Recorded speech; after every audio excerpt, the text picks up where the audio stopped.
Well, good morning, everybody. Welcome to another episode of Just a Bit Outside. As you can see, I am solo for the most part. Uh, Quigs is at the Orioles game, and Johnny Buckets is away on work trip with his wife on his way home. So hopefully they'll be back for next week. We can give you another good show. But I got a good one in store for you today. I do have a special guest with me. We know him as DJ Hollywood from our trivia, but this is Hollywood Rob Fogelman. Rob, how's it going, buddy? Thanks for joining me. Hey, thanks for having me, Matt. I'm excited to be on this fine podcast to talk some baseball. Yeah, unfortunately, he's not like the rest of us. He's a Red Sox fan and not a Phillies fan, so it's okay. You're not a Reds fan, and I like to. You'll notice I'll take shots at the Reds every chance I get. So, well, it's finally nice that you've elevated your guest clientele. You know what I mean? Like team being a fan of a team that's won the most World Series this century. Brings a little class to your show. Yeah, well, I mean, I got to see at least one in the last 20 years, so I can't complain. Yeah, the previous one was before you were born, so you're not wrong. Well, it's nice, when you finally get off the schneid and you get that title. I mean, I'm in the National League. I'm a Pirates fan, and their last title was 79, and I'm 50 years old. I doubt I will be seeing a Pirates championship in my lifetime again. I don't know if anybody's going to be seeing a Pirates championship anytime soon, even in my lifetime at this point. Well, we could do 20 podcasts about what's wrong about the Pirates, but you're not wrong. Well, tell us a little bit about yourself. I know a little bit about you, but the rest of the world doesn't. I know you're an avid card dealer for baseball. So tell us how you got into that a little bit. Well, just a little bit of my background is I've been a lifelong Red Sox fan, and I used to own a bar in Harrisburg called Garrison's Tavern. I was a lifelong bartender and then bar owner. Fortunately, that didn't work out, and I moved on. I had various jobs, including working for the state and running Shield Driving School and Testing Center. And during the pandemic, I was sitting at home watching YouTubes. We got shut down in March of 2020. I couldn't do any of my trivia gigs. I couldn't do my normal day-to-day job. And I was watching all these videos on YouTube about baseball cards, and it seemed like it became a thing. And in 2016, I had been contacted by a high school friend. She was like, my friend's father passed away, who owned a baseball card shop in Hummelstown, Pennsylvania, called Charlie's Collector's Corner, which was my childhood baseball card shop. And at the time, I was financially unable or interested in getting back into baseball cards. Well, I'm watching all the stuff about baseball cards during the pandemic, and I called her up. I'm like, does she still have all these cards? And she was like, yes, she does. And I was like, that's how I got into it. And I started going to these. She had like 6 giant storage units full of cards, and I just started buying a lot of stuff. A lot of it was mostly junk wax era stuff from like the 80s and early 90s. But the market is still strong. I still sell a lot of stuff on eBay, and it really changed my financial fortune around. Now, I personally like to collect older stuff. Like I try and grab I'm not rich, but I grab a lot of low end like Willie Mays, Mickey Mantle, Sandy Koufax cards from the golden age of baseball from the 50s and 60s. That's what kind of interests me, as well as a lot of the 80s stuff. I'm a big Jim Rice fan, obviously a Boston Red Sox fan, but I also really enjoy players like Robin Yount and George Brett, any kind of stars from my era. That was my childhood of the 70s and 80s. So I collect a lot of stuff. I'm a little out of control. I just got one. I play in all these gambling groups. I won a Carl Yastrzemski baseball, autograph baseball, and a Robin Yount baseball this week, which I'm getting in the mail. But I'm just like, my house is going to look like the Baseball Hall of Fame here soon. Yeah, so I can tell you, I have not me personally, but my father has an extensive baseball collection. And actually, there's a few, and I know you'll appreciate this a little bit. So over the years, the Harrisburg Senators have always had some sort of special guest. And somewhere in this card collection that we have, I was fortunate enough to go and get a baseball card signed by Tug McGraw. So that's awesome. Right before he passed away. And I got one of Dallas Green as well. So I like baseball cards too. I just don't have that extensive of a collection. I'm sure whenever it's my father's time, I may end up with them, but who knows? So, well, my house looks like a baseball card shop threw up. If I ever get back into dating, a woman that comes over to my house is going to be like, "Oh my God, I'm dating a 13-year-old boy," and probably like run out the door. If she can't accept your baseball collection, then I guess it's see ya. Baseball cards and comic book movies. That's basically my life. But hey, it's what I've learned about life is it's about just being happy. And for a long time, I personally wasn't happy. And I'm just doing things that I enjoy. And that's what everyone's got to do is just do things that you enjoy, as long as it's not like drugs or murdering people. Well, I can tell you this is one of the things I enjoy, and I love definitely having guests on, and I'm glad you're here to join me this week. So we're going to get into a little bit of some normal talk here, and then we'll get into what I consider a cool segment. We'll get to talk about both our teams and how awesome they're doing. But real quick, Sunday slate, everybody at the bottom, they can see what's going on. My Phillies are looking for their first 5-game sweep on a team, and since in like 21 years, I believe. I think the Red Sox are at home. Yep, against the Cardinals. I saw a lot yesterday. They honored Albert Pujols with David Ortiz bringing out the number 5 from the monster to present to Pujols, which was pretty cool. And then the Cardinals promptly put up like a 5 spot in like the 5th inning. They destroyed us last night, but it's all about winning series. So hopefully we can win it today. Yeah, the Phillies have been on a pretty good streak, and we're going to talk about that here in a couple minutes. Yeah, I was actually quite impressed. I was glad to see, as a baseball fan, what the Red Sox did for Albert Pujols, since this is Pujols' last year in baseball. The fact that Big Papi was involved made it even better. It's hard to hate that guy, as much as I can sit here and talk smack on the Red Sox, and I would love to talk smack on the Red Sox. Big Papi was probably one of my favorite hitters in baseball. So kudos to the Red Sox. Kudos to Big Papi. He's just clutch. I mean, I'll be honest. Why I hated him for a long time. I mean, you can see some similarities between what Bryce Harper is starting to do for the Phillies as compared to what Big Papi started to do for the Red Sox in like 2003, 2004 era, when he started getting his groove. Now, Harper's more of an established player, but Harper's really been clutch for the Phillies over the last 2 years. And while I'm a Harper hater, like his MVP award last year was definitely justified. Yeah, he's definitely on pace probably for another one this year if he can keep hitting. I guess, unfortunately, I don't know if the Reds play today or not. Oh, they do. They play against the Brewers. So I'm going to take my shot at the Reds now. They'll probably lose by like 20 today. So I'll be honest, the Reds over in the month of May weren't that bad. I mean, if you check out the standings, like they are right up against the Cubs and the Pirates for getting out of the basement in that division. Like it's they had a horrible start, but their injury problems were astronomical. Like it was crazy, but they just got back Jonathan India and Mike Moustakas. I mean, they should start playing better overall as a team until they trade Luis Castillo. So Tim asked you a question. If you want to answer this one, will cards eventually turn into NFTs? Do you think so? They have NFTs. I have not dabbled in that market.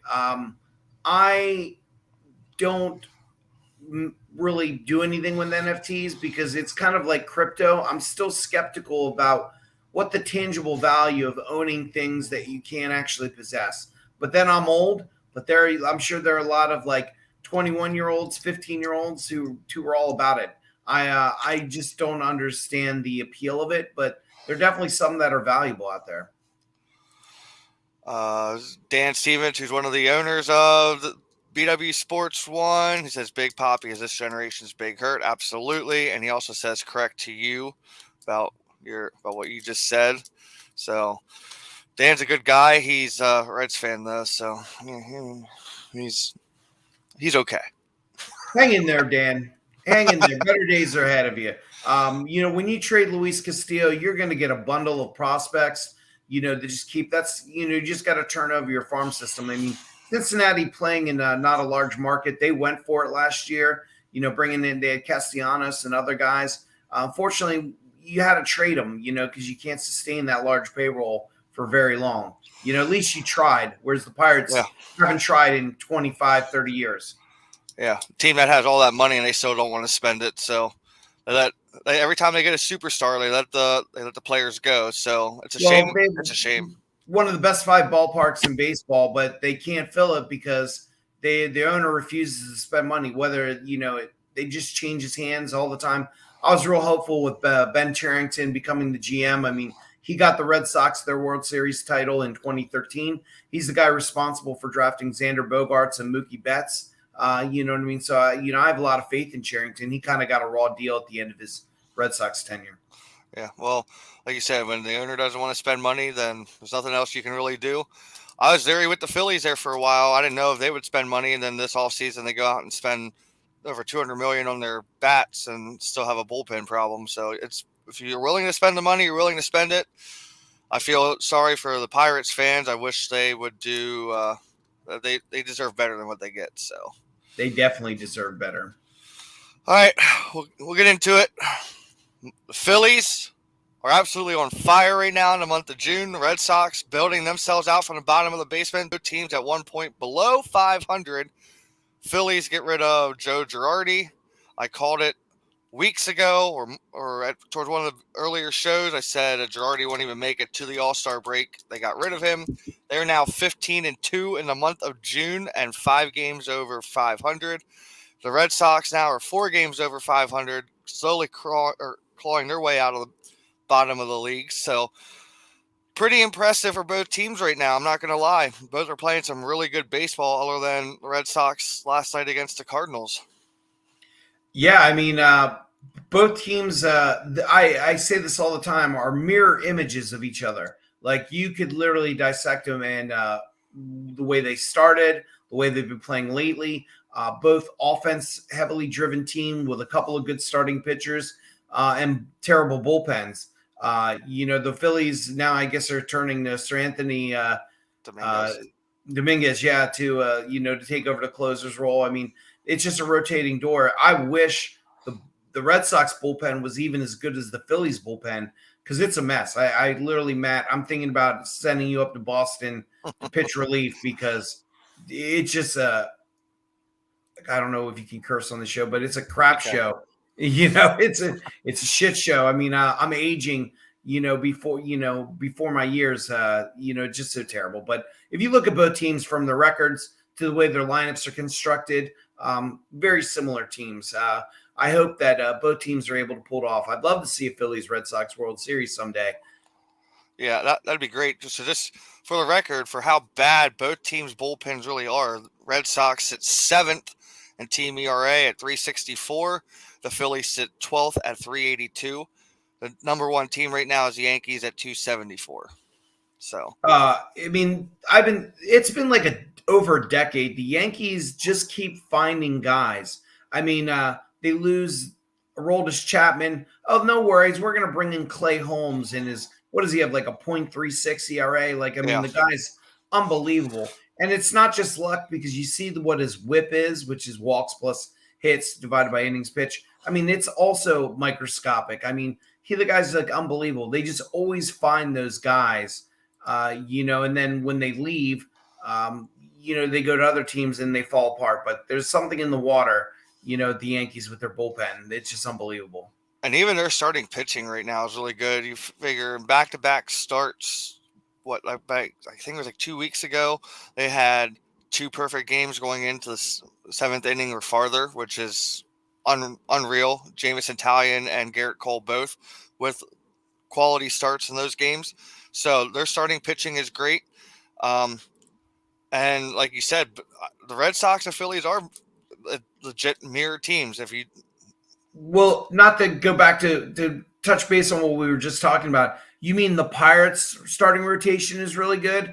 Garrett Cole, Jamison Talion, Joe Musgrove. Oh, yeah. All guys that should be on the Pirates. Yeah. But they're on, got plucked by more financially viable teams. It's brutal as a Pirates fan, just be like, oh, Garrett Cole, he's like amazing. Jamison Talion, after his multiple surgeries, now he's like, pitching to his potential. He was the number 1 overall draft pick back. I can't remember the year. I think it was like 2013. But just unbelievable. It just makes you sad. But the Yankees just get it done. I mean, you looked at starting pitching was going to be the weakness going into the year. They get Luis Severino back. Nestor Cortez comes out of nowhere to be like a Cy Young candidate. I mean, they find a way. Even like when Garrett Cole's maybe been the fourth or best starting pitcher on that team, like, that's the reason why they have like a historically great record through like 65 games. And I do want to point out a little bit here for you, because I'm sure obviously you are very aware of it, that the Red Sox are doing this, but they're starting pitching without Chris Sale. The Yankees have been pretty healthy with their starting pitching, so maybe if Sale would ever come back and stay completely healthy, we could possibly see Boston back on top, because their bullpen is just getting so much work right now, because it seems like their starting five just can't extend into the games. The starting rotation hasn't been the problem. I mean, I don't think they've been overworked. I mean, Nick Pivetta has been great. He is inning, that's got to hurt you as a Phillies fan. That trade, looking back on that trade, Pivetta has been fantastic. Michael Waka reclamation project has been really solid. Before we went on the IL, Nate Eovaldi was having a very good year.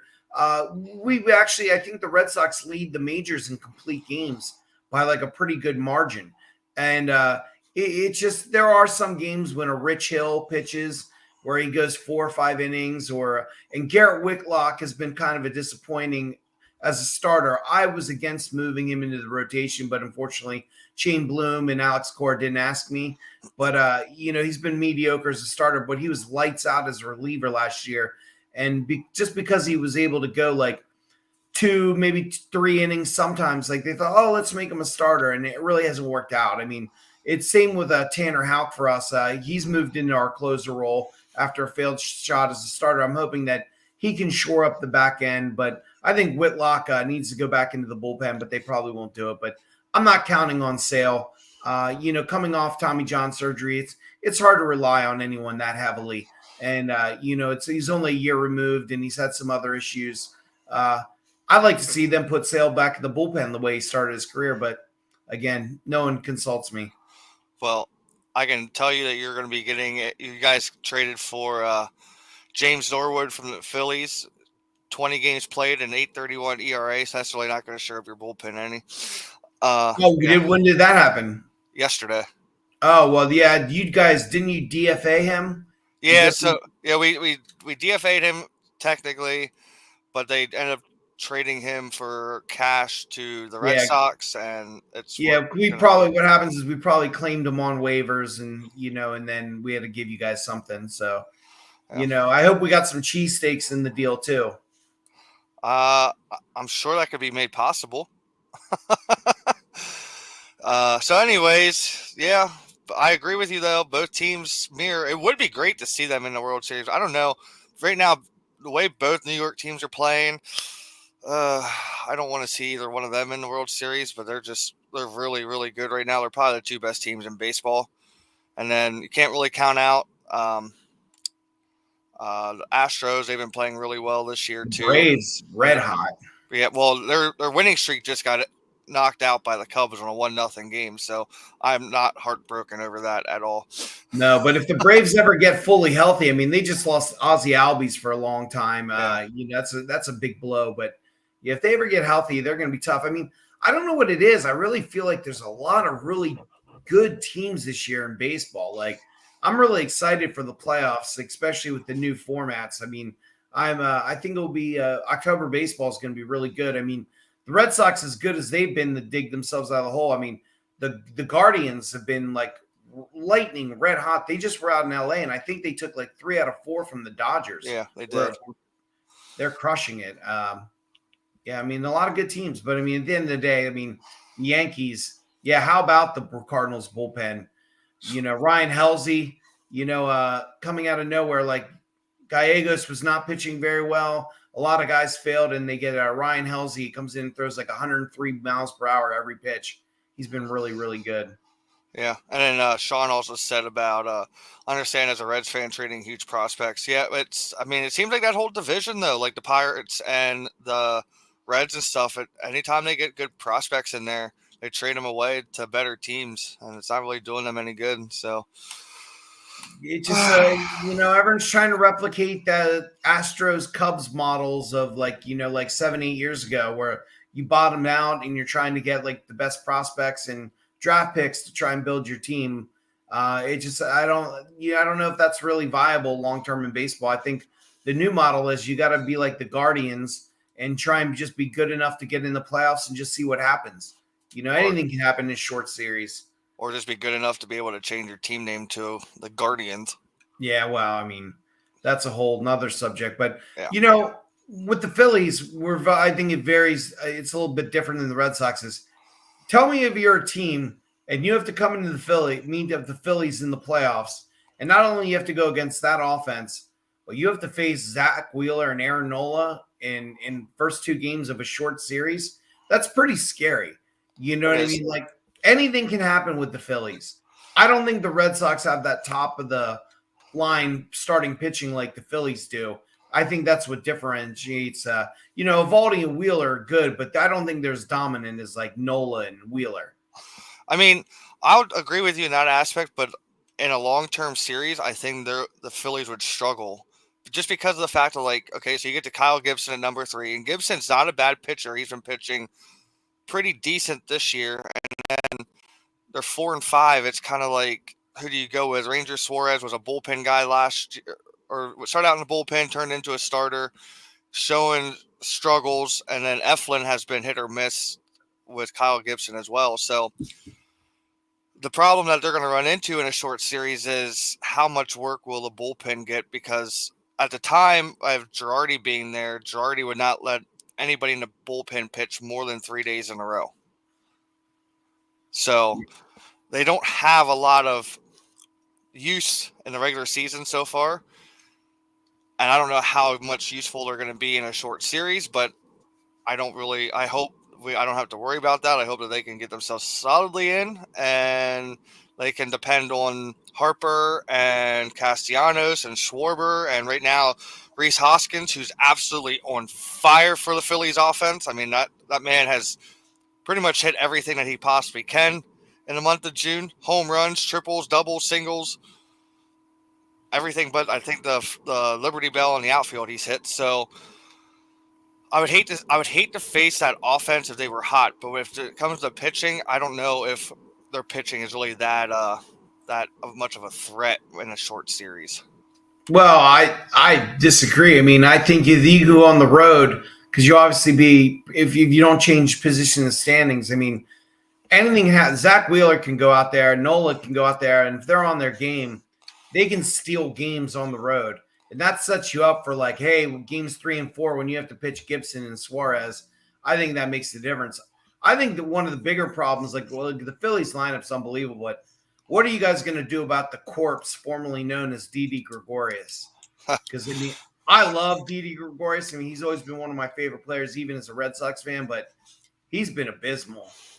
So I'm gonna touch on 2 things here. So you said about Wheeler would be the guy that would scare me the most. Nola, I've been critical of Nola. Tim loves Nola. Nola can be hit or miss a lot when it comes to games, because he'll give up that early home run, but then he'll pitch really well and the offense doesn't back him up. Now, when it comes to Didi, I love Didi. I think right now, like, that's the best bet for them, because right with how he's playing right now, he's actually playing really good baseball. The problem is you got Bryson Stott, who Tim loves as a natural shortstop, and you can't really put him in place of Didi, because Didi right now is that guy, and Didi's been hitting the ball really well and has been fielding really well. So when the season ends, I can see Didi gone. He's batting .291 right now and .357 on base percentage. But 0 home runs. I mean, that doesn't surprise me a little bit though. But he's still hitting the ball. So I haven't watched the Phillies much this year. How has his defense been? Because he used to be like otherworldly, and then he kind of slumped the last couple of years. Has he got his throwing problems under control? for the most part, but I mean, in general, the Phillies defense has been mediocre all season so far. I mean, we're talking like Alec Bohm in one game with 3 errors in 3 straight innings. So it's kind of hard to say that their defense is top notch for any of them. But like Didi's fielding has been great. It's whether or not the throws are completed. It's hit or miss. It depends on who's playing first base. I Honestly, love teasing all my Philly fan friends. I tell them that the Phillies put together the best beer league softball team lineup in like Major League Baseball history. Like it's just like all these guys. Like I'm just like if I was playing slow pitch softball, like the Phillies would like be unbelievably. They'd be impossible to stop. yeah. But unfortunately, in the majors, like pitching and defense matter, and I think that's where they're a little lacking. I don't.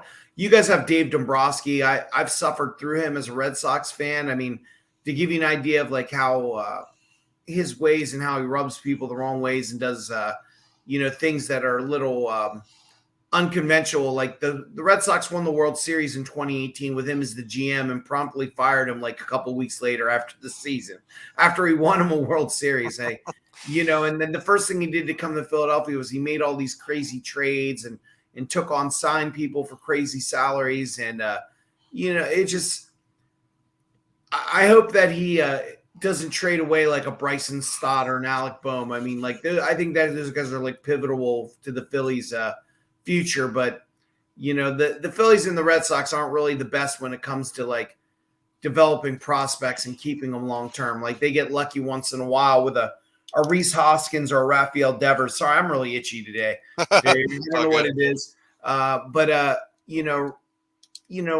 overall, we couldn't say that they're like the Dodgers who just keep cranking out like unbelievable like prospects and Yep. players. Like, the farm system is just incredible. But I'd like to see them keep Bohm and Stott, long term. I think that'd be advantageous. Well, so Didi's got 2 errors in 242 full innings played right now. So 981 in fielding percentage isn't terrible. That's not the lowest in his career. His lowest was a 968 his first year in Philly. Well, no, 953 last year in Philly. Excuse me, his second year in Philly. So he's above where he's been so far in his Philly career. But I've actually been contemplating if the right third baseman would come available for free agency for the Phillies, I would see them taking them over Bohm. Bohm is that guy that you don't really want to get rid of him, but you know that like if he goes someplace else, he's going to shine and be a much better ball player. It might be J.P. Crawford 2.0. Right. So it would suck to see him go, but it's also like if the right player is available to play to come in there, is he worth keeping over that guy? Probably not. But here's the thing: how much money can you spend? I mean, you got to have like a balance of like, your Castellanos is, your Kyle Schwarbers, your Bryce Harpers, your Nolas, your Wheelers. You can't pay everybody $23 million. You know what I mean? Like you can if you're the Dodgers and you're willing to pay that luxury tax. Yeah, there's the Dodgers and the Golden State Warriors have it like that. But I mean, and while Philly and Boston playing big markets, I mean, I don't think, the Phillies owners are willing to go too much further over the luxury tax. Well, what's helping them right now will be the fact that over the next several years, the tax threshold will increase each year. So as they're over right now, next year they'll be considered under the threshold. And then the third year, they'll be even farther under. So there is that opportunity for them if obviously with Didi's contract off the books at the end of this year, that opens up the money a little bit more where if they really wanted to go after a bullpen guy and another third baseman or whatever, they could do it. Right now, I think they got a nice guy in Johan Camargo. I never thought I'd say that in my life. When Johan Camargo came to Philly, I thought, man, this is going to be a joke. But he's actually been a really good infielder for them. And he's a glue guy. Yeah, he's been phenomenal. He's a workhorse. When he goes in and plays, like he can play all those positions and play them well. So I don't know if he would be a long-term answer either, but he's a great fit. He's like what Brad Miller was for the Phillies last year. So it's working out. I don't know. I think the Phillies miss Brad Miller to a degree. I think so too. And as much as I'd love to see Brad Miller back, I'm just glad to see that he's actually being successful elsewhere as well. So, Well, I he's mean, depending on the Rangers, actually have been playing pretty well this month too. They've dug themselves out of from a terrible start to actually, I think they're second in their division right now. But I mean, if they're not in contention, I mean, that could be like a reasonable target. The Phillies and Rangers have a successful history of making trades together. They could get Brad Miller back probably on the cheap for like a lower level prospect. possibly, but the problem that the Rangers have right now is that entire division is chasing the Houston Astros, and Oh yeah. Houston's just blowing them away. Even with a loss, they have a run differential of plus 52. So, What's scary is you look at the lineup of the Astros, and they have a roster of stars, and they put up some stats, but they haven't really hit. Their pitching has been off the charts. yeah. With Framber Valdez and Justin Verlander and Urquidy, and they've all been down the pitching staff. Their pitching's been unbelievable, and somehow every reliever they pick up turns the gold, such as Hector Neris is having a career year. That's got to make you sick to your stomach as a Phillies fan. Hector Neris. But since we're going to talk a little bit about the Astros, let's just go ahead and talk about it. They had what is unbelievable, the first time in Major League history that we had 2 immaculate innings in one game, with the starter Luis Garcia pitching 1, and then later on in the game, Phil Maton, the reliever, pitched the same thing. If you don't know what immaculate inning is, then you probably shouldn't be watching the show. It's 3 outs on 3 pitches, or 3 strikeouts on 3 pitches for 3 straight batters. They did it twice. It happens on occasion. It's not like a cycle in baseball or anything like that, or no hitter. It happens far less, and for them to do it twice in a game is one of the most unbelievable things I've ever seen in my life. In 1983, when I was 12 years old, I pitched an immaculate inning in Hershey Pony League Baseball, although I have an asterisk next to that record because one of the kids, I believe, had a disability. So, it wasn't really fair that I struck him out on 3 pitches. It's still, I'm still going to count it. It is what it is. Thank you. I appreciate that. I'm going to add it to my Wikipedia page. Yeah, there you go.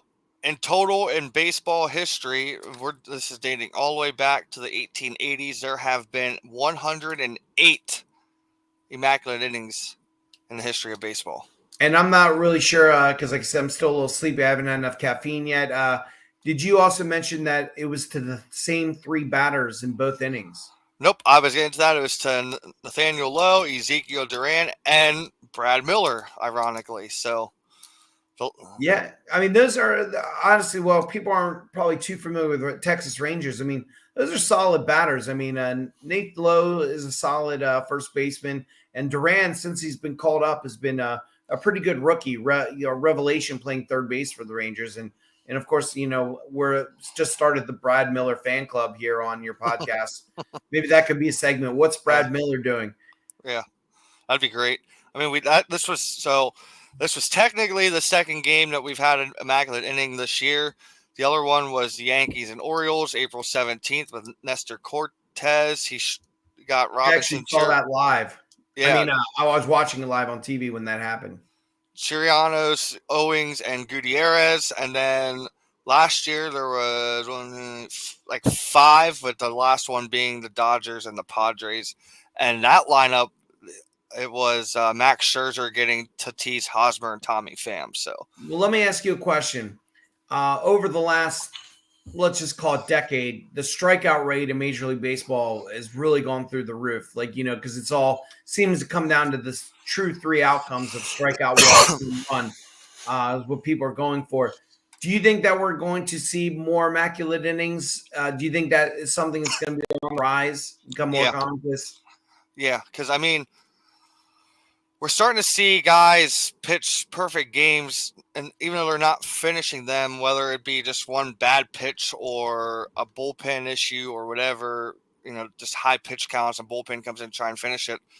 We're seeing a lot more guys getting deeper and farther into games with no hitters and perfect games. That we're going to see more of them this year. I think with that, the immaculate innings are going to come because they're trying to make this more about the pitchers now. the whole debate on what ball are we using, how are we going to use it, the spin rates and this and that. I wouldn't be surprised if we push double digits in the immaculate innings. I mean, I know it's been a while that between the two this year, talking April and June, but I mean that's 3 right there, 2 in 1 game. So the way the pitchers are this year, I mean Scherzer can still get another one if he really wanted to. I'm not going to count out Zach Wheeler. I'm not going to count out like Justin Verlander possibly doing one. The way that these guys are all pitching, I could see that stat going higher. Just Well, the guy I mentioned for the Cardinals, I mean, I think he's a good Ryan Helsley. That guy throws harder than I think I've ever seen anyone throw. He's throwing harder than Aroldis Chapman in his prime. That's a great candidate for a perfect immaculate inning. Just a lot of things are in play, like people batters using launch angle, maybe uppercutting swinging, not going so much for contact. Maybe in the future as we go to an automatic strike zone, that could be like something where like maybe might affect like the number of immaculate innings. I mean, there's a lot of variables come into play. I mean, I could see this definitely increasing for sure. And my thing is too, like I've been pretty critical of him, is Kyle Schwarber, guy that either hits a home run or he strikes out. With guys like that, you have that throughout all of baseball. You see a lot more of guys swinging at the first 3 pitches than you've seen in the past, because they know like that's their opportunity to try and get a fastball or that breaking ball that they know that they can make contact with. It seems like that's been the quickest 3 pitches each game. So these guys are swinging for the fences. So yeah, that's probably going to increase a lot. I don't really know if that's going to be good for baseball, because they really keep wanting to change the game or trying to make it a pitcher's game, but they want to see more home runs. So take one or the other. I'm not really sure if they're going to actually be able to pull the trigger and end it like they want it, but I guess we'll find out. I mean, we still got a long ways to go in the season. So in the 70s and 80s and in the mid 90s, if you look at the back of baseball cards, like, most players, there were a lot of 300 batting average hitters or higher, a lot of guys in the 280s, 290s. And if you were in the 270s, you were like, oh, that guy's almost like mediocre. Yeah. And now you look at it now, like I grabbed some notes here, like a Kyle Schwarber batting 212 with 18 home runs and 37 RBIs. You never saw the amount of guys in the low 200s that you do today. But it's okay because he has 18 home runs. And he's like, what is he, like second in the NL? Like, I think he's overall like 5th in Major League Baseball, and it's like, that's okay because he's hitting for power. And again, it's they don't mind that 3 outcome, like strikeout, walk, home run. And that's Schwarber in a nutshell. I loved him when he was with the Red Sox last year, but I mean, it's kind of hard to justify paying someone that kind of money who doesn't play a defensive position, or at least very well. And, he's batting 212. Like, I mean, but they're more and more batting averages down across the major leagues. As a fantasy baseball player, it drives me crazy. Like, and I'm like, oh my God, like I got to keep a guy like Luis Arias on my roster because he's batting 369, but he has like 1 home run and 11 RBIs. Like, what I mean? He does nothing but bloop singles, but I need the batting average stat. I mean, it's just a different game and different world than what I grew up in. I don't know, like, what do you feel about like his change since, you were, a kid? Like, have you noticed a difference in the last 10, 15 years? Yeah. So the one thing I've noticed though is like, obviously I remember the steroid era when we got to see Barry Bonds and Sammy Sosa and Mark McGwire and all those guys break the home run record. And that era, it was all about the home run. Now it's all about pitching. The one thing I've noticed is they're trying to knock the pitching back because the pitchers have gotten so much more finesse in their pitching. Like, they're more precise, and the game has changed so much. We're not seeing these guys hitting 60, 70 home runs anymore. 50 is a remarkable feat anymore. But the batting average thing, like right now we're sitting with 15 players batting 300 or better. And that's huge. I know it seems it seems very minimal to most, but like that with the way the game has changed to be more favorable for pitching, 15 guys to be above that 300 mark, which seems to be the the mark that baseball wants everybody to be at is 300 or better. To have 15 guys throughout the league at that mark is remarkable. So, and my lack of expertise or lack of years of being around baseball, because I'm only 30, 31.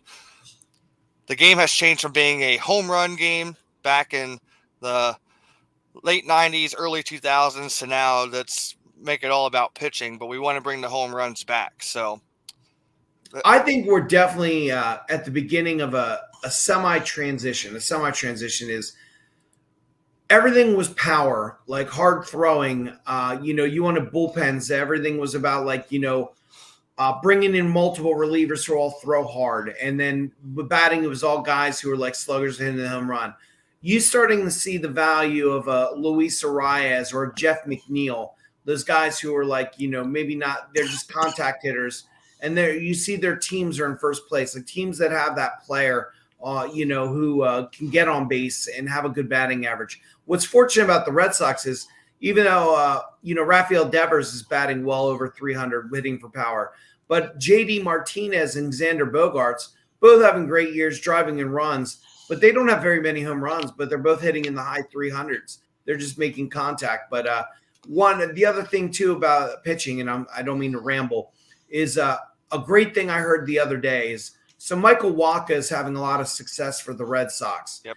And what the announcer said was he made changes to his pitching. He's actually throwing softer. He's taken a couple miles per hour off some of his pitches, and it's allowed him to be more accurate. And also the exit velocity on it when people hit the ball isn't as great. So, I mean, I think you might see a transition where maybe pitchers don't try to throw so hard because that contributes to when a batter makes contact, the balls go flying. Well, we got to factor this in too. Starting next year, the shift is banned from baseball. So that has played such a huge role on guys and their batting. That's why I think the focus right now is guys just making contact and getting on base, because you see the shift happen all the time and guys can't hit out of the shift. Well, now with the shift being banned next year, that little base hit might be a lot more than that solo home run that you hit in the first inning. Matt, you're 30 years old, so you've been going to bars for about 9 years. And Did you ever go to a bar and you see a girl and you start talking to her, and then some other guy comes over and basically talks crap on you, or tries to ruin your game? Did that ever happen to you ever? Not really. I never really had a game to begin with. Well, that's called cock blocking. Yeah. And that's kind of what I feel like the shift is in Major League Baseball. It cock blocks hitters by when you overload the ball. So many times I've seen Rafael Devers hit a line drive that the second baseman who's playing that softball short, right field, gobbles it up, throws him the first. I mean, the shift is brutal. I'm so glad it's going to be gone. I wouldn't say that I'm 100% purist, but I just really feel like it's hurt the game. Although what I will say this too, it drives me crazy. Why don't people more bunt against the shift? I don't understand that either. They were talking about that in the Phillies game about, in their doubleheader that they had the other day. Harper was at bat and they're like, oh, we could see him bunt here. I'm like, you're not going to see him bunt. Nobody bunts the baseball. Nobody does sack bunts anymore. Nobody does anything. A simple bunt on the shift, you'd get on base easily in this game. I don't even care how fast you are or how slow you are. You'll get on base. Nobody bunts in baseball. It's home run or strikeout or nothing. Well, I see where that doesn't make sense for a Bryce Harper, but for a Jackie Bradley Jr. or an Odubel Herrera, with your speed, and you're not really lighting the world on fire as a hitter, drop the bunt, push it down third base, make them pay, get on base. You know what I mean? Set the table for the top of the order. I just don't understand it. Alec Boehm, Bryson Stott, take advantage of that. I'm just some Phillies Right. that maybe aren't Bryce Right. Harper or Castellanos or Just Schwarber. just in general though, that's across all baseball. Like you don't see these guys that are super fast are supposed to be these leadoff guys. They're fast runners, and even in a shift situation with guys even on base and nobody bunts. I don't. That just tells you even what the front office, what they're thinking is they don't care. And the players, they don't care. Batting average doesn't get you the big payday, but home runs and RBIs do, Pretty much. and it's just not, it's devalued. But I mean, teams that win, I see them bunt. Like I hate to say it, like St. Louis Cardinals, like, they're a winning team. Yep. We're going to touch on this real quick. Steven Strasburg hurt again. They mentioned it in the Phillies game, what the injury is. I can't remember what it is. But no pitcher has ever came back from it. He tried ever since he signed. Isn't it thoracic outlet syndrome? Yeah. I couldn't think of what the name of it actually was. He signed a $200 million contract and has played in 31 games since he signed that contract. So they're definitely not getting their money's worth out of him. I feel really bad for him. Strasburg is a really good pitcher. I got to see him pitch in Harrisburg. Bright future, and just this injury bug just has gotten to him, and I don't see him coming back, to be honest. I mean, he'll try so he can keep collecting the money. You'll hear about him rehabilitating and doing things, but it's tough. I mean, it's a bad break for Strasburg and a bad break for Washington, but it could have gone the other way. I mean, they could have signed Anthony Rendon. He just went on the DL again. Yep. He's played barely 150 games in the last 3.5 years. And his contract was what was it, 240? And it's just, you win some, you lose some. Mookie Betts just went on the DL. You know what I mean? With with an injury, crushing me one of my fantasy teams. It's just that risk you're taking when you're doling out that kind of money. I mean, nothing's for certain. I mean, look, even Mike Trout's missed significant time over the last couple seasons. I mean, who's the sure bet that when you sign that contract? I mean, look at a young guy, Fernando Tatis, signed a $300 million contract. I mean, I start to worry about he was supposed to be back mid-May, and now it's it's already mid-June, and they're like, yeah, he's not even close to coming back. I mean, it's just, it's the risk you take in sports. Well, at the bottom, there's a scrolling ticker for everybody to see. This is some of our BW Sports personalities. Today is Father's Day, so I figured we could touch on a little bit here on some of the best father-son combos in baseball, and from MLB.com. Here is what they have as some of their best father-son duos in MLB history. At the top, they have Bobby Bonds and Barry Bonds. Ken Griffey Sr., Ken Griffey Jr. Jr. were probably one of the purest swings in baseball history. I always loved watching him swing a bat. One of my 5 favorite players of all time. Yep. Felipe Alou, Moises Alou, not a bad combination there. Ray Boone and Bob Boone, and actually then we can throw in there Brett Boone is now and Aaron Boone. And Aaron Boone. Aaron being the manager of the Yankees right now. So rich history in baseball for families, father-sons. We'll keep going down through here real quick. Mel Stottlemyre, Todd Stottlemyre. We got the Cruzes, Jose and Jose Jr., Gus Bell and Buddy Bell, Sandy Alomar and Roberto Alomar. Don't forget about Sandy Alomar Jr., catcher. There's the bonus of Sandy Alomar Jr., Dizzy Trout and Steve Trout. And then Cecil Fielder and Prince Fielder. In their honorable mentions, they talked about Tom Gordon and Dee Gordon and the Gwynns. My honorable mention I'm giving to the Guerreros, Vlad Sr. and Vlad Jr. Vlad Jr. is just like his old man. From what I can remember, seeing Vlad Sr. play and watching Vlad Jr. play now. So I want your take. Who you think is the greatest father-son duo in baseball? It does not necessarily have to be the same as what MLB has, but I'm kind of curious to hear your take on that. Well, just real quick, on the Blue Jays alone, they have Kevin Biggio, son of Craig Biggio, and of course, Bo Bichette, son of Dante Bichette. Yeah. So that's crazy that they have 3 father-son combinations on one team. And honestly, one of my favorites is Hal and Brian McRae. Both played most of their careers with the Royals, but at the end of the day, I love the Griffies. Ken Griffey Jr., is one of my 5 favorite players, like I said. I mean, and love them or hate them. I mean, the Bonds is like, they're incredible. Their talent. I mean, it's crazy that, reading about the careers of all these guys. I don't know. Like I said, I guess I said the Griffies have to be my favorite. I mean, I wore my hat backwards well into my 30s just because of Ken Griffey Jr., and he's also born in Pennsylvania, Donora, PA, was the birthplace of Ken Griffey, although he grew up in Cincinnati. Yeah, I would have to say probably the Griffies. I think the Gwynns would be up there with me too, because it's really hard to hate Tony Jr. when he was playing, and even Tony Sr.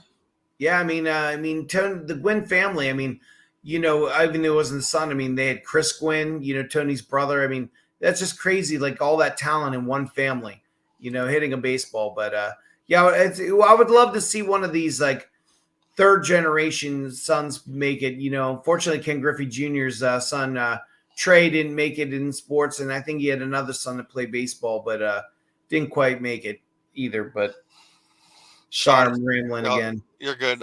Sean said he loves the Griffies and the Guerreros, so yeah, I would agree.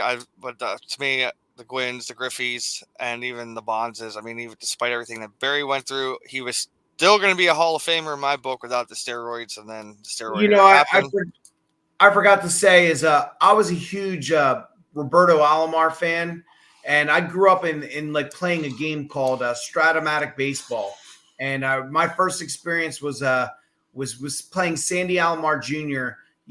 With the Yankees as one of my sets that I had, and when Roberto and Sandy Jr. came up, I was like, oh my God, these are my guys, and I have so many of their baseball cards, but they both had great careers. But yeah, I had to say that probably the Alomars are probably my true favorite, because that's just like something unusual. I kind of go against the grain. The Alomars and the Griffies are probably my top 2. Who would you say your top 2 was? The Griffies and the Gwynns, definitely. Yeah. I mean, and then we can even go back. Like the Phillies had Al Leiter Jr. pitching for them at one point, the son of Al Leiter. Al Leiter was a pretty good pitcher in his heyday. So, and Jack Leiter, was he the number 1 pick in the draft, or he was definitely top 5 last year by the Rangers? Yeah, I think he was top 5. Yeah. I think he went right after Marcelo Mayer or right before. But yeah, he's up and coming. And what about Bobby Witt Jr.? His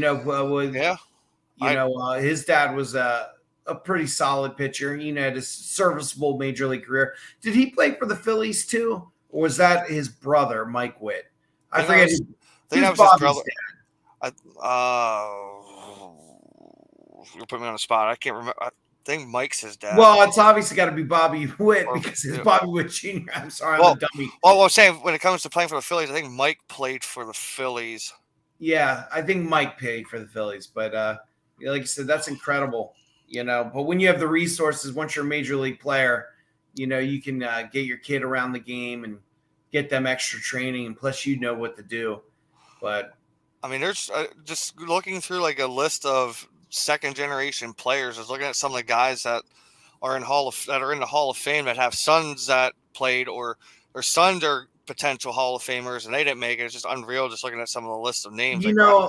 Robinson Cano's dad. What about, did Cal Ripken Sr. play in the major leagues? I know he was a coach in the major leagues. I don't remember, but you know what? We forgot about one. There was a debut of a former pitcher, Roger Clemens. His son Cody made his major league debut the other day. I just remembered that one, just looking through the list. So what's crazy about it is he actually what is he? Is he an outfielder? What position is he? Cody? Cody's a pitcher. No, I thought he pitched in the other day, but he wasn't. I thought he was a position player who pitched. Oh yeah. He's an infielder, outfielder, but he came in to pitch in the. Yeah, that's what I thought was neat about that was they made a big deal about he actually pitched an inning. Yeah. So that was pretty cool. Throw up Mike Piazza when he sees him. Sean also said the Steinbrenners, kind of forgot about them. Their long tenure of the Yankees organization. So, well, most teams get handed down. There's children. But yeah, I mean, guy, I mean, it's cool. I mean, I don't know. One last thing, one guy I want to talk about. If people out there are interested in baseball cards, I've been loading up on Julio Rodriguez cards. I think he's going to be the rookie of the year in the American League. I think he's a tremendous talent. I don't know if you get to watch many West Coast games. Do you have the Major League package, Matt? No, I've watched whatever's on ESPN usually. Like I have the ESPN Plus app, so I do play a lot of the West Coast stuff on there at times. Yeah, if you get the chance, watch Julio Rodriguez. That kid is special. I think he's just barely 21 years old. His power, he is prolific power, which playing in that ballpark and being a rookie hasn't really shown through yet, although he has about 8 home runs. What's been impressive is he's leading the major leagues in stolen bases, and I did not expect that. So I invested heavily. That was my guy who I'm like, he's going to be the rookie of the year. I wasn't in on Adley Rutschman or Bobby Witt Jr. I'm a Julio guy. Well, so we actually talked about the prospects in one of our earlier shows, and I was pretty big on Adley Rutschman. I thought he was going to be pretty good, but Julio Rodriguez was one that we actually talked about. We were all pretty high up on him, so glad to see he's actually doing really well. I think he's like superseding any expectations he had, to be honest with you. Well, he was over the last couple of years, he's been either like 1, 2, or 3 as far as Baseball America top prospects. But Oriole fans have to feel good. I mean, I really am happy for what they're building down there with Adley Rutschman and Ryan Mountcastle, and then Grayson Rodriguez is on his way. And once they get the pitching, I mean, they have a really nice offense. Cedric Mullins, just Santander. Like, I mean, I really like what they're building down there. That's what frustrates me, again, going back to the Pirates. The inability to create any kind of prospect that's like difference making. I mean, they got lucky with who's the center fielder? I'm spacing on his name. Brian. For the Orioles, the guy that they're going to trade. Brian Reynolds. Brian Reynolds. They got lucky with him because he wasn't a top prospect, but he developed. Brian Hayes, I just don't see it with him. I actually have a year-long bet every year with my buddy who's going to have better stats, Brian Hayes or Alex Bohm. And last year we split because I won, we did categories. But, just like who is the Pirates' outstanding guy? I mean, I was really disappointed that they took Henry Owens when they had the chance to take Marcelo Meyer. It frustrates me to no end. But the Orioles, I think, are building something nice. Well, the Pirates have a prospect in O'Neal Cruz that we pay attention to because we get information from their minor league affiliate, the Indianapolis Indians. So shortstop, currently he's 6'7", 220. Hasn't had the most outstanding season right now, but eventually he'll make his way into the Pirates organization. He's batting .233 right now, so that's a prospect that we've been kind of high on our show here. So hopefully, I think a sleeper guy who I think is going to be a serviceable major league player is Nick Gonzalez for the Pirates. They moved he was a shortstop. They moved him to second because he's playing with O'Neal Cruz right now. But I mean, I think those guys can be solid. But again, where is the lightning in the bottle guy? Just they're drafting at the top of the draft every year. They're getting all these prospects in trades. Like, what is happening? If I'm the Pirates, I'm calling up the Yankees and be like, listen, you want Brian Reynolds to play center field for you? Give us Jason Dominguez. Jason Dominguez is like the most overhyped guy of all time. But, that's the kind of player the Pirates need in their organization. They need a lottery ticket guy. All right, give me a quick Father's Day memory. It can be baseball related. It can be anything. Since it is Father's Day, give me a favorite memory it can be with dad, granddad, stepfather, father figure, whoever. Well, I had an amazing stepfather who was a little Italian guy who looks like Mario from Mario's brother. He's like 5'7", 145 pounds, and he's a golfer.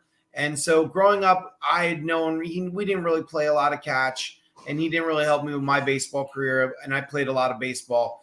But you know what? He showed up to about 90% of my games, and he put in the time. He could have just dropped me off and drove away, but he sat there and watched me play probably about 300 games of baseball over like, a 15-year period when he didn't have to. And I love him for that. And, I had a great stepfather. I'm really, really lucky. How about you? So actually, this is actually kind of cool story. So my dad and I used to go to Phillies games, Flyers games. I mean, we still do on occasion.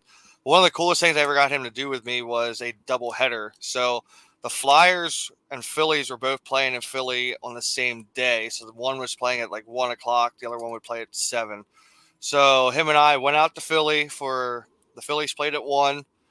And then decided to go to the parking lot, hang out, drink a little bit, and then we went into the Flyers game. So that's one of my cool memories I've had with him. And then we've hit Fowler's Day games out there too. We've got some pretty cool stuff over the years. So my pops likes to, I like to get him into trying different things, and our Philly doubleheader in one day was pretty cool. So I'd be. Can I tell you real quick? One of my favorite Philadelphia days of all time is Halloween of 2008.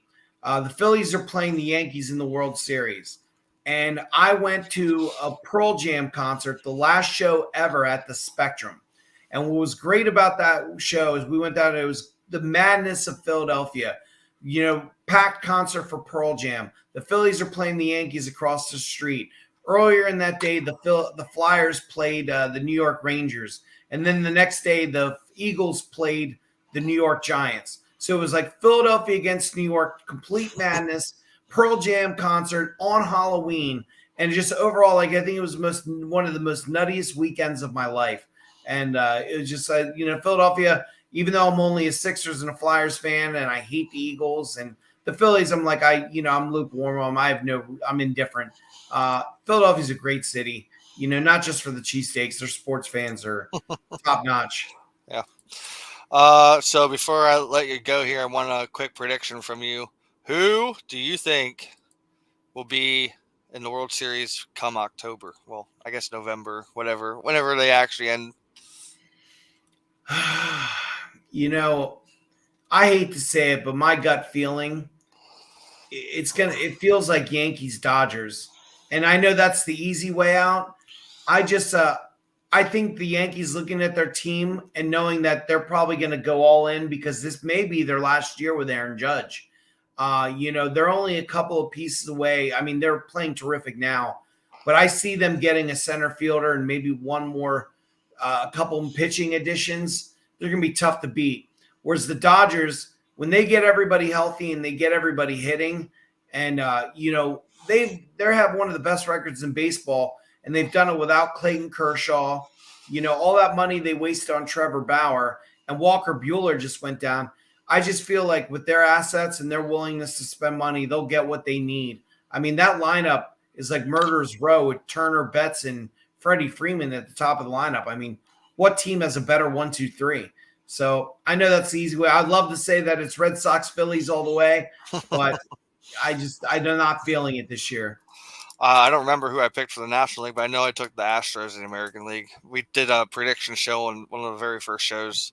I took the Astros as the upset to go to the World Series for the American League. I would love it. I mean, anybody but the Yankees in my book. But, the Astros, their lineup and their pitching, and their bullpen, like, they're a pretty complete team, and they haven't hit to their potential, even though they have a good offense now.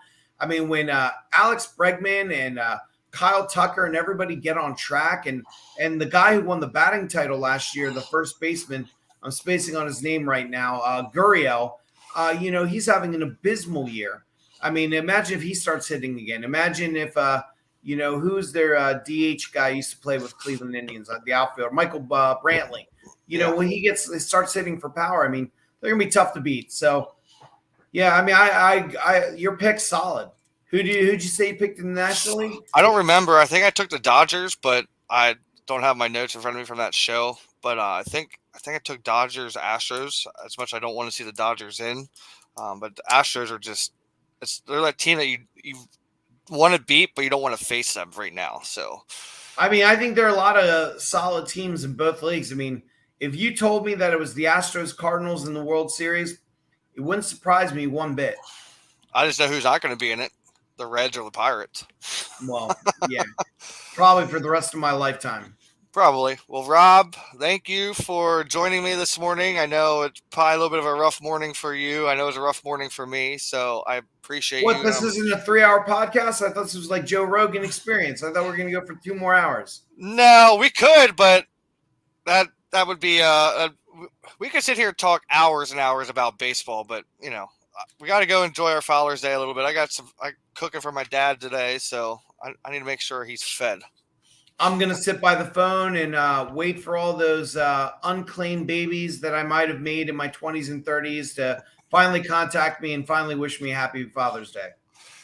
Well, I appreciate you joining me. Thank you. I'm sure we'll have you on again. It was fun. The other two, I wish were here to enjoy this with me as well. But and if you're in Central Pennsylvania, come out to one of my trivia nights. Permane Brothers in Camp Hill on Tuesdays, Sierra Madre in Camp Hill on Wednesdays, and Grill 22 in Harrisburg on Thursdays. All shows start from 7 to 9. Come beat Matt Trace. If you beat Matt Trace at trivia, I will buy you a drink. There you go. Make sure you check out our website, BWSPORTS1.com. Check out our blog. Check out all of our partners, our sponsors, our other shows. We got the Dukes of Football back. The NBA Finals just ended. We got wrestling with Steven. We got Quantum. Oh man, I'm drawing a blank. Quantum Inspirations with Monica. We got the Combat Zone. And then on Tuesdays, I'll be back with Checkers and Wreckers with Tommy Boy. So check us out there. From all of us here at BW Sports 1. Rob, thank you. Happy Fowler's Day, everybody. And we will see you all next time.